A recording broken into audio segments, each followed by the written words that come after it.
I still remember there was an old farmer passing by with his bicycle.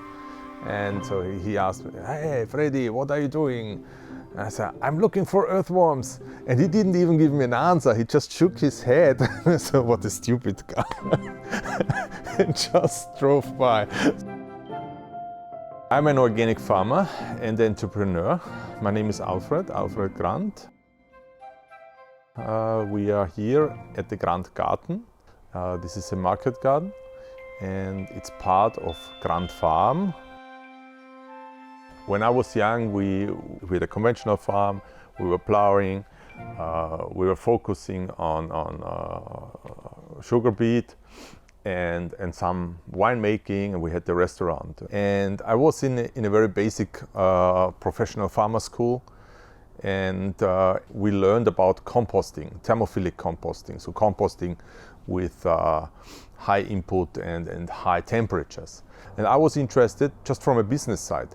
So I wanted to make money with compost, and because I was a little bit of computer nerd, I had one of the first internet access in our village with these modems, which was and then you didn't work, and then it didn't work, and it didn't work, and then it worked once, and I hammered in the word compost into my keyboard, and what always popped up was vermicompost, and I didn't have any clue what that is at all. So I just ignored it. And then there was once written on the screen, vermicompost, the best compost of the world. And I said, oh, okay, maybe it's not that uninteresting. I ordered some books from North America, and I started to read into this topic of vermicomposting, which is composting with the help of earthworms.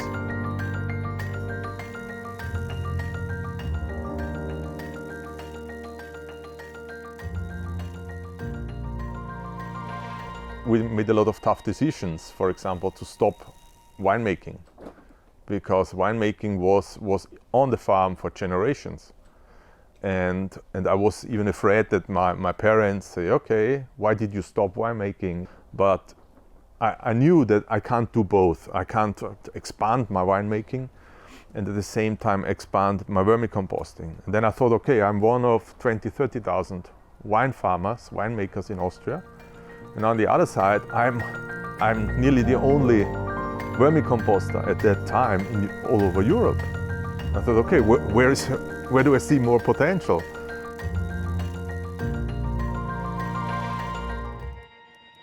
So there were some moments, especially one was quite difficult, because then we knew how to produce it. We started to produce, but then we didn't have the sales. Because at that time, environmental friendly products didn't have that reputation that they have today. And so we really struggled with the marketing, with the sales and so on. And at that time, my business partner that I'm working now with, Leopold Fischer, he was a business consultant, and he lives in the same village. And so I asked him, I need a second opinion, because I was only just for myself.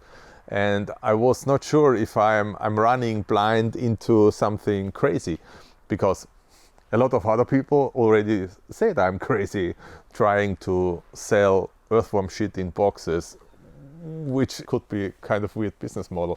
And after 1 year of working together, we agreed that it makes sense what we are doing. It's just we are just in a very early stage, and the market hasn't developed.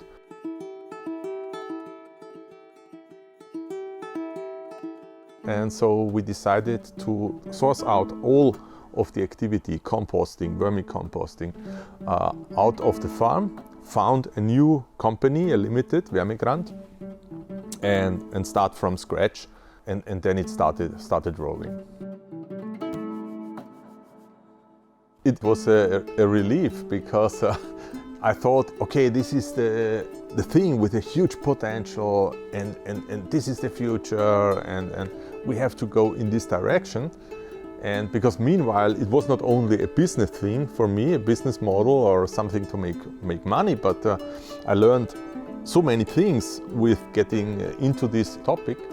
that I was really changing my behavior and already converting my farm into organic agriculture and so on. So I was changing my whole approach.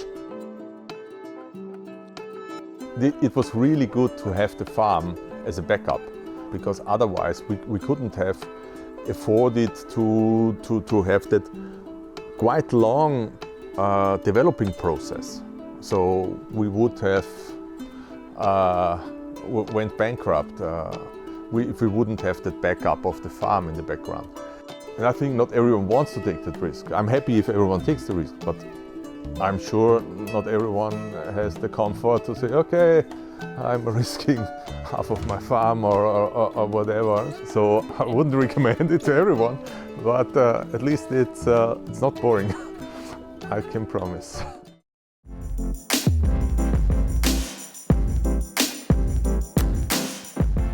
At the moment we are in the Devonish lands at Douth, along the banks of the beautiful River Boyne. This is home to Devonish's research farm. Here we're doing several projects. They range from deer management to ecology to archaeology and indeed farming systems. Devonish's strategic focus is One Health from soil to society, and indeed Heartland is a perfect example of this. Heartland is a Marie Curie project supported by the European Commission. Our collaborators are University College Dublin in Ireland and Wageningen University in the Netherlands. We aim to train 5 PhD students from all across the world, from Nigeria, Brazil, Argentina, Ireland and Belgium, on this journey of understanding the impact of soil, plant, animal and eventually human and environmental health. In the Devonish lands at Douth, we have a very large grazing experiment going on at the moment. This encompasses 36 hectares of land here. There are 9 hectares in permanent pasture, 9 hectares in a monoculture of perennial ryegrass, 9 hectares in a 6 multi-species sward, and 9 hectares in a 12 multi-species sward mix. The multi-species sward contain herbs, legumes and grasses. The benefits of multi-species swards primarily is that they require less nitrogen inputs. With our multi-species swards, we have put on 60% less nitrogen. And even with that less nitrogen, we've had better dry matter yield and improved animal performance. An additional benefit of this system is biodiversity. We have already seen a 300% increase in earthworms under a multi-species sward. Earthworms are a really excellent indicator of soil health. Each sward type has been co-grazed by cattle and sheep, and we're going to look at a huge gamut of different parameters. We're going to look at soil health in terms of the sward. We're going to look at yield, quality, persistence, establishment. In the animals, we're going to look at methane emissions, we're going to look at meat quality, we're going to look at weight gain, and we're going to look at parasitic burden. All of this data will be brought together in a complicated algorithm called farm design, and using that we can understand the impact of farm management decisions based on indeed the sward type, the fertiliser used and the establishment method, and the trade-offs and synergies that can be accomplished with these farm management decisions on ecosystem services, on profitability and indeed on human health. Our hypothesis is that we will see an improvement right across the food chain, indeed from soil to society, that nutrient cycling will be maximised in this type of farm management decision. We've got one grazing season done in this project, and indeed we will do it again next year, and at that point we will have a set of very robust data. All our projects are indeed interlinked. They all have a systematic approach because indeed that is the approach that we feel is essential to achieve the objective of One Health from soil to society. Bienvenidos Fincas FAR. Soy Liliana Patricia Paz, directora de Ecohábitats, líder del Territorio Sostenible Adaptado al Clima, TESAC Cauca.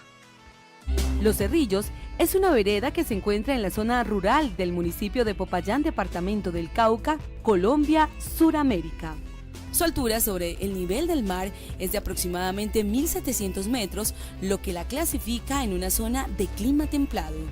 Esta región ha visto cómo en los últimos años las condiciones ambientales del mundo y de su vereda han cambiado. Pues la impresión que nos da es que tenemos como un clima loco, como nosotros le decimos, que un día nos hace invierno, otros días verano, vientos y entonces estamos como desconcertados porque el clima de años atrás era un clima consistente, que eran las fechas de lluvia exactos, tiempos de sequía exactos, y ahora no. Ahora cuando era lluvia es verano y cuando es verano es lluvia, entonces le decimos a nosotros un clima. La metodología de planes de adaptación es un proceso participativo que permite a campesinos saber cuándo y qué tanto son vulnerables y definir los impactos del clima en cada uno de sus predios, conociendo así la vulnerabilidad y definiendo las medidas de adaptación más adecuadas, permitiendo además hacer seguimiento a la adaptación. Esta metodología involucra a jóvenes generando en ellos una apropiación del territorio. Bienvenidas Fincas Faro, la Fundación Ecohábitats y la Asociación de Veredas del Noroccidente de Popayán les presentan el Plan Predial de Adaptación de la finca El Retorno. Bienvenidos a la parcela El Retorno, vereda Santa Rosa, municipio de Popayán. Este es un territorio sostenido adaptado al clima. Es una pequeña parcela de 5.000 metros, nada más. Doña Waldina vive en su finca con su esposo Julio César Martínez y su hija adoptiva Valery Sofía Herrera. En tan solo media hectárea, la finca de Doña Waldina se constituye en un modelo de adaptación. Presentamos a continuación su plan predial de adaptación.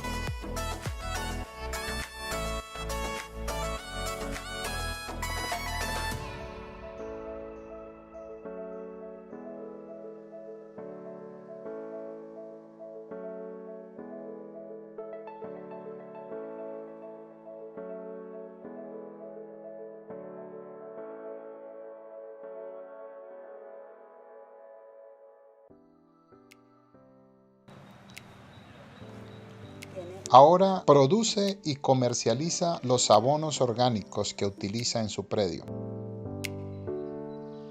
Las cosechas de agua y reservorios la hacen autosuficiente en agua.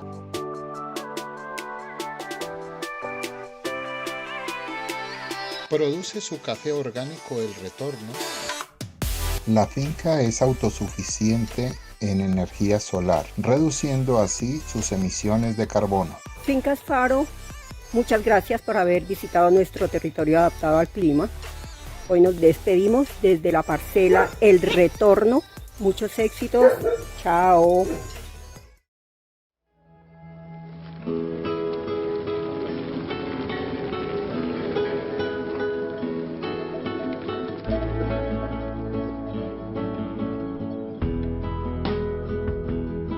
Soil is the most important thing we have in a farm. It rained 125 millimeters in 2 days, and you can see here how it only gets wet like the first part, that is like about 20 centimeters. Then you can see the power of absorbing and retaining water that this has. You can imagine that by increasing like 1 millimeter of topsoil, of organic matter in 1 hectare, then your capacity to store rainfall is increased by millions of liters.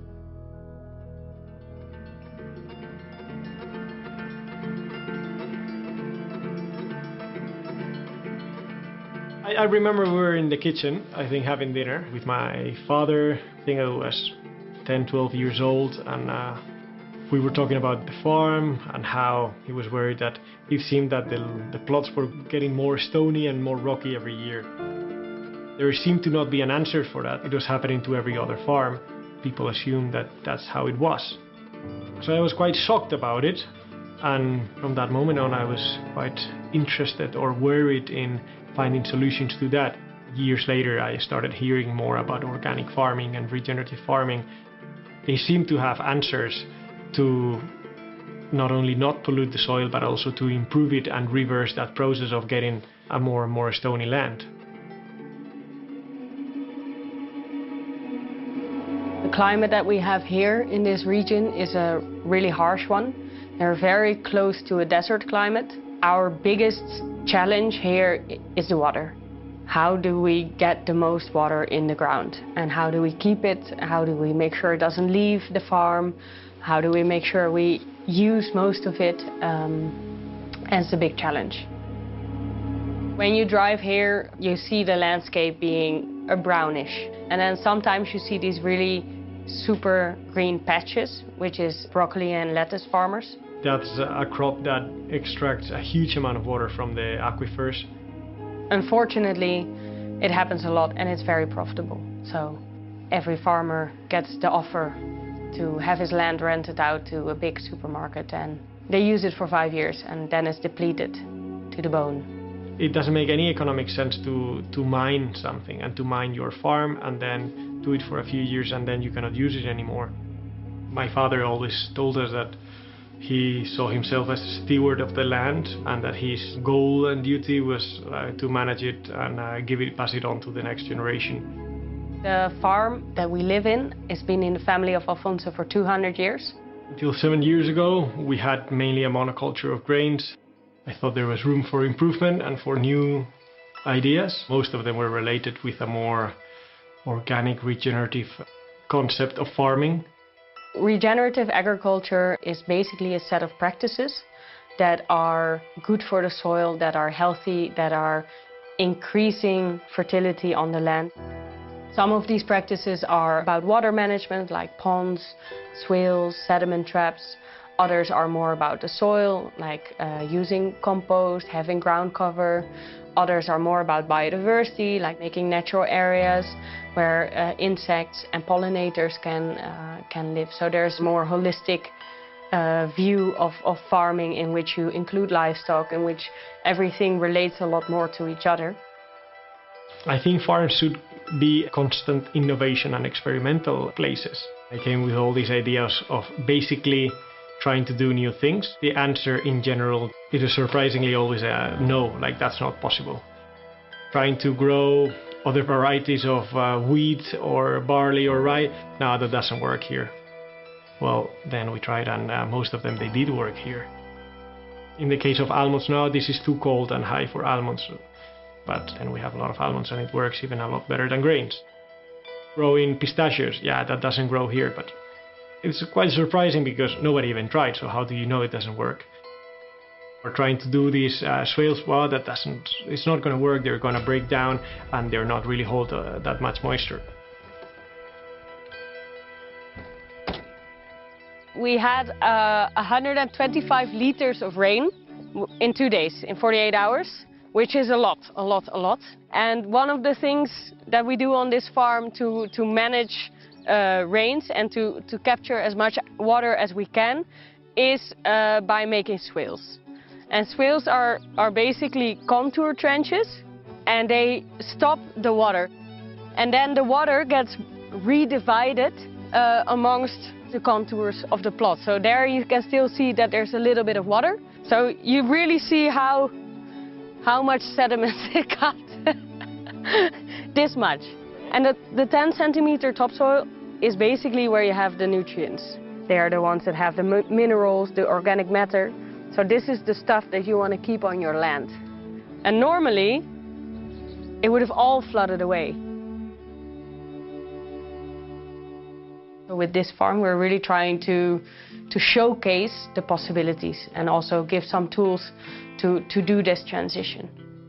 Yannick is now mainly focused with her project that is the Regeneration Academy. Students from all over the world that want to do their master thesis. Many of these kids, they will end up in important positions. They're making decisions about agriculture on a European level. Bringing that sense back of giving something better to the next generations is very important. I think that's where regenerative farming fits really well. The climate is constantly changing and the market is constantly changing, therefore your techniques and your crops have to be constantly changing as well.